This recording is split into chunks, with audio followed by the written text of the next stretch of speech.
welcome back to our channel.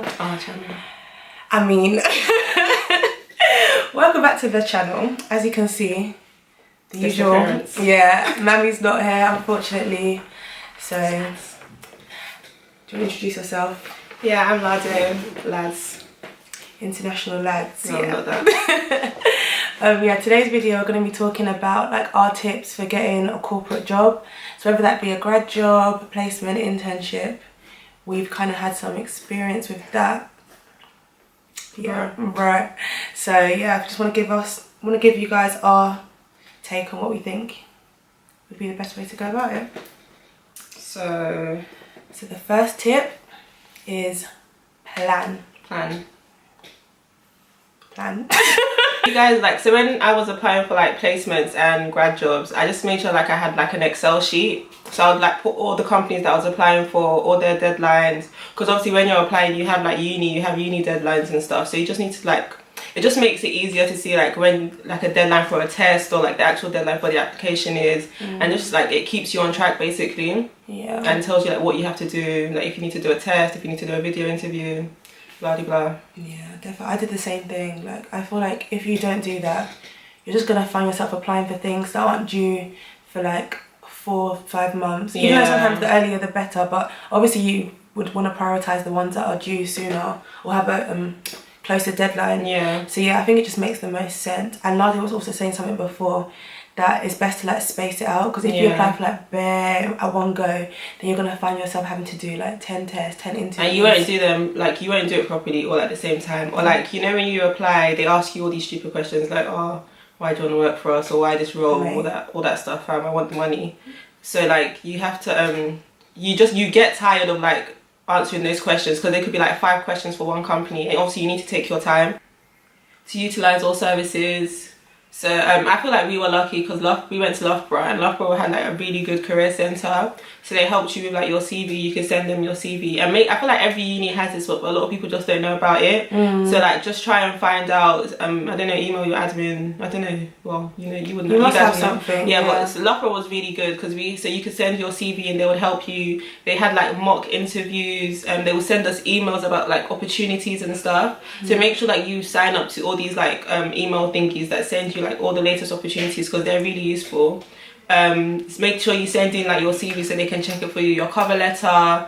And we also had the opportunity to do like telephone interviews and like mock assessment centres, obviously, which is really useful if you haven't done it before. So make sure you just utilise like all your universities like help like that they offer basically. And I think you should just like utilise any kind of help you have. Like if you know someone, or just like reach out to your network. They probably know someone who's worked at the company you're applying to. If you don't know someone yourself, like it's always helpful as well to kind of get insight as to the people working there or who have worked there, what kind of like what the recruitment process was like, what kind of things they're looking for, like if you can.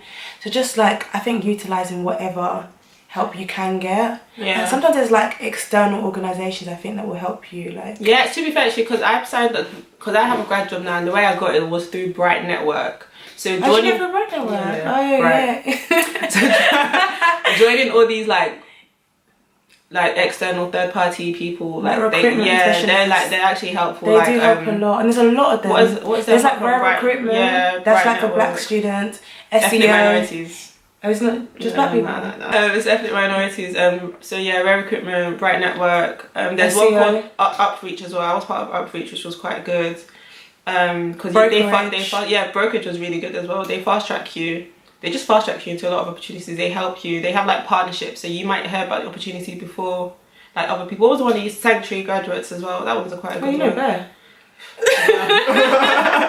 But I think I was only part of like 3. Not only, but yeah, they're actually really, really helpful. Even if it's not for like tailoring your CV, but they will find opportunities. Sometimes when you think about it, there's so many companies, so many job roles that you're not always gonna like know what them offer you. That's the thing. So obviously everyone's going for the bait ones like Goldman Sachs, like the ones you've all heard. But there's so many companies that are actually really good companies to work for, but you might never have heard of them, and they will advertise to like some of these kind of organisations. So and I think you guys should also try and get LinkedIn. Like LinkedIn is, if you don't, I feel like most people do, but if you don't, get LinkedIn. It's really, really good. It's like a professional Facebook. Yeah. And people even reach out to you on LinkedIn like, oh, we have this offer, we have this, we have that. Because I remember during my final year, I had a lot of, I had people. Yeah. I had people reach out to me like, oh, there's this opportunity, this opportunity. I wasn't really interested in the ones that they advertised to me, but like it's really good. And I remember I had an assessment center for AIG, which is like an insurance company, and I used that to like search like a graduate that was at AIG already, and I asked him for like hints and tips, and he really helped me. Like he was telling me stuff that I wouldn't have found out from like researching. So obviously he was in the company, so just like there's no such thing as like a big friend on LinkedIn. Like from everyone's trying to get a job, everyone's trying to get the coins. So like make sure you like reach out to people, even if you don't know them, they're like proper happy to help. And I reached out to him and he really helps me. So just reach out to people and ask them. So practice the test. Yeah, practice. And let's just practice it. Practice the test, because apparently there were like GCSE level maths. No, they're lying. No, the thing is the actual content, because they won't tell you to like differentiate, it's actually technically GCSE level, but the way they would ask it is not a way that you're used to. Do you get me? Because it's not like maths beyond what we can do. We do worse maths at uni and like at A level, but it's the way they would ask it. It's something that you actually need to like work at, because it's not a normal type of maths. Practice test, know your strengths. So I was quite decent at like verbal and situational.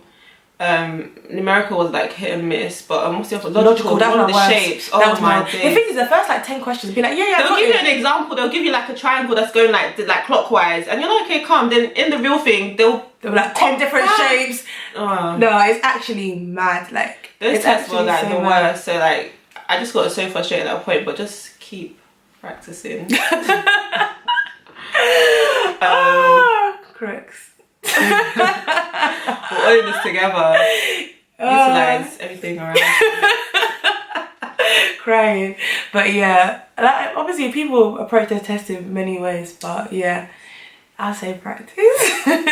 But yeah, not just tests, practice your interviews, practice your whatever. Like say for example, when Lade had to do a presentation for her last assessment centre, like her grad job that she's gonna start. She was like practicing on all of us. We gave her constructive feedback. Just do whatever you can to like get that experience, or to try and emulate what you're gonna have to go through in the recruitment process. Obviously it's never gonna be exactly the same, but trust me, it makes a difference as opposed to just going in there and doing it for the first time. And they usually always end up like, once you get used to it, it's like the same question but just in different forms. Why this company? Why this role? Obviously things like Glassdoor. What sets you apart? Glassdoor's the best. Glassdoor, literally, I had video interviews, and I checked like obviously the questions, and it was literally like the same question. So utilize Glassdoor because Glassdoor's really good. Questions, but it's just the same question. Always know like the CEO of the company, how long the company's been around, their like values, their values especially. Yeah, sure, their values, the core values. And I use core values when I'm doing like the situational judgment test as well. But yeah, that's like really important. So the other one is like to tailor your CV, cover letter, and your like answers to the company you're applying for. Like it's a draining process. I'm not even gonna lie. You're gonna want to just like copy and paste and change one word. You know, I did that once and I forgot to change. I've done that before and I forgot to. It's like, that one's gone. I'm like applying for Samsung. I'm like, Sony. It's tight. But I mean, have like a standard body, so don't change everything every single. That's not really. I thought the only body you should keep. I had a template of like my cover letter used to be. I would introduce myself in the first paragraph and like what I want to do and how my current situation's aligned to that. Then I'll talk about why that company in particular appeals to me, and then the final bit would be why I think I'm. I always had like some lines that I thought were killer lines. That I was having every. I'll be like, what's my killer line? Fuck, I can't remember. It's been a while. Yeah, I had like killer lines. Yeah, obviously you can keep that, but for the most part, it shouldn't read like. All your cover letters shouldn't read like the same thing. Yeah. Apart from those killer lines that you can keep in there. Just tailor everything. It's so easy not to, but you know you actually have to. Because you have uni. They can tell when it hasn't been tailored. Yeah. That's what I'm saying. Like when you find out their values as well, try and like incorporate those in like your cover letter, your answers especially. I hate applying for things with answers. What you don't really need to tailor, I guess, is your CV. The only way you need to tailor your CV is in terms of like, I don't know, putting relevant modules. So just changing your modules around to make what they're looking for match like what you've done already. But your CV doesn't really need like tailoring too much. It's like a standard CV. But like answers especially. Yeah, answers especially, like when they ask you on the like why ask, or in 250 words, why this? My answers were always different. I just had that killer line that every company got. No, the last tip, the most important tip in my opinion for your own like mental health and self-esteem is just have patience. Patience, it's about you. When you deep what you're doing, especially for most of us applying for jobs in London, you are competing, I swear to you, against like pretty much every student graduating in the world. It's like Oxford students. No, the world. Beyond that, when I studied abroad, that's when I deeped it. Half of those people from all over the place, they are trying to apply for jobs in London, especially if it's like in finance, because London's like one of the financial hubs, and half of these companies will sponsor international. They're just looking for the best. They don't care. They will sponsor your visa. So you're competing with so many people. So for you to even get through to like the second stage, the first stage, you've done well. You've done so well, and even if you don't get it, you've at least got the experience that you can use for like something else. You have to put it in perspective, because it's actually, I don't think people are deep in what they're trying to. When I applied for my placement year, I think I started in like October and I didn't get IBM until like March. When I say like I went through like ups and downs, because all my housemates by like February had gotten their placements. I was just like, what's happening? And even like final year of uni, you know that meme on Twitter, I know I have talent. What on earth is wrong with me? I'm sure I have talent, but where my talent is leading me. Like, I'm smart, you know, I've got personality, but where is it taking me? No, but oh gosh, it's so hard. It's so easy to get like put down from the rejection. I remember like there was a day I got like three rejections in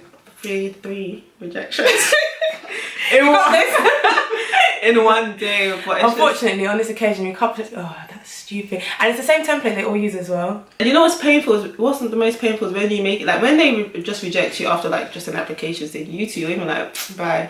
But when they reject you after like an assessment centre, at the last stage. That's. I remember my last year of uni, I got to assessment centre stage for like AIG, and I was so gassed for this company because they're already like, yeah, you go to America during the summer for training. This, that. You need to find out. International Latin American boys. Like, I was ready for this job. I was waiting for them to give it to me. They called me, and you know when you can already tell. It's even worse when you get the rejection over the phone. Yeah, they called me and they were like, even tried to give me feedback. I was like, can you just get off my phone? Like, what feedback are you giving me? And but then obviously I feel like I like prayed, and it just made it better because I just had this peace of mind. God was just telling me like, you know, you'll get this job. And when I applied for like State Street, where I'm working, where I started in October, the process was so, when I say it was so easy, like I applied, next day got a call, she was like, okay, yeah, thank you, did the telephone interview, assessment centre, boom, boom, boom, got it. And it's just like, this was actually the job for me. And, do you know what, we didn't even introduce like our job story. What's our job story? Like, for example, you started off Mitsubishi, that was your first internship. So I did, so after A-levels, I got an internship at Mitsubishi. This is the investment bank part. It's not just like, I wasn't doing like electricals and cars and stuff. So I got that through the brokerage. So if you're in A-levels and you're watching this, apply to the brokerage because they're really good. And then I did that. I met like, that's the thing, and when you work, you start meeting. Make sure like when you work, wherever you work, you like network. You network, add them on LinkedIn. Just kind of be friendly with them because you never know when you'll need them in future. So I remember like one of my managers at LinkedIn, at Mitsubishi. His name is Graham. My babes. He used to help me so much. Like he would check my CV. I sent him like my presentation that I did for State Street, which is where I'm working in October, and he would like check it. He was giving me advice. He was adding things that I didn't even know of, and he was telling me like, yeah, put this in it, they'll be really pleased. So just make sure you network wherever you work. So yeah, after Mitsubishi, obviously went to Loughborough, Unilife. Then second year I started applying for placement. That's when like I had to get used to what rejection really is. So I finally got IBM. So IBM is like a technology firm, and I didn't really like technology. I was doing marketing there, so I thought it would be alright, but I didn't really like technology, so I didn't really like IBM. Obviously the money was good, but I didn't really want to go there for grad, so I didn't put too much like energy into like trying to get back in for grad. Then finished at IBM, so I did 1 year at IBM, went back to Loughborough for my final year, and started applying for like every company basically. You know, when you have high standards at first, so you apply for companies with like their salary is like 40k and over, and it's just lit, and it's like a prestige company, and then after rejection, you start kind of being more open, and you're more humble. Yeah. But so I finally got so the one that I got to the last stage was AIG, which is insurance. They rejected me on the last stage. And then the one I actually got was State Street, which is in Canary Wharf. It's an asset management firm, and it's a really, really good company. So I'm just happy like I got all those rejections, because I feel like State Street is like an amazing company, you know. It's lit. It is lit. It's lit. Mine's a lot shorter, not gonna lie. I did an Insight Week at Mitsubishi as well through the brokerage. I think that's a really good company. I feel like it's a place like you can tell they care about their employees. Then so for placement year, I was gonna do placement, but then maybe like 2 months or less into the whole application process, I realised I wanted to do study abroad instead. After study abroad, I did a summer internship. So that was like my penultimate year at Lloyds Banking Group. And because I was studying abroad, I actually had I had a clearer head when I come to applying, because I feel like a lot of these things we're saying is like mindset, like patience, not letting like fear of rejection, all of that, and I kind of had that clear head. So my application experience for summer internship was a lot better than it had been. Like I was passing more tests than I usually do, because I actually did it myself. Like I was actually practicing. I got Lloyds Banking Group. I got Vodafone as well. Is that you? It's me. Options. But I was like, I went for Lloyds Banking Group because I felt like, why did I go for it actually? Oh, because it's a bigger company. It's like a bigger name, and their what do you call it? Like conversion rate to grads was a lot higher. Like they because they're investing in you from the beginning, they kind of want a lot of the interns to stay on for grad. So I was like, at least I know that could be an option for a grad role, and I preferred the role. I can't remember what the Vodafone role was actually, but do you know what, the Vodafone salary was higher. Is it? Yeah. I thought I would have gone for Vodafone. The thing is, so basically after I got Lloyds, like maybe a few months down the line, and they were like, yeah, we've got your placement, we've got your final placement information, and they put me in Scotland. When I tell you, yeah, I think that's the closest thing to heartbreak I've experienced. Like, I remember I was even on holiday, and I felt like the world froze. Like, I was like, Scotland. That's not even... They have so many offices all over the UK. Not even Manchester. Scotland. Not even Bristol. Scotland.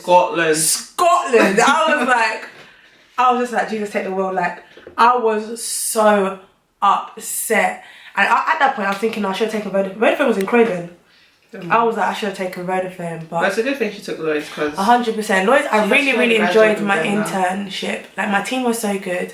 I really enjoyed the role, not Scotland. I really enjoyed the role, and I found out more about what I wanted to do for grad. So then I moved.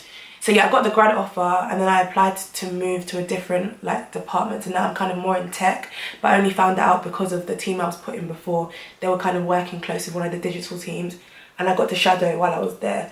And I might not have got that experience if I'd been in London or if I'd taken Vodafone. So sometimes these things will all just work out. Yeah, it all works out for the best in the end. So then my grad role experience was obviously a lot shorter than everyone else's, because I didn't have to apply. She didn't have to go through the rejections and final year. But you know when they say God gives you what you can handle, I think you knew I couldn't handle it. Really?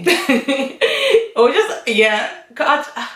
Final year was enough for me, man. Final year was a killer, so... It was actually enough for me, not gonna lie. So I was so happy to just have that all sorted, basically. But yeah, we hope that someone finds this helpful. Yeah. And just know that literally... I hope you get it. I hope you get the job that's meant for you, not the job that you think you want. And just know it will actually all work out in the end. Like, it's my hair.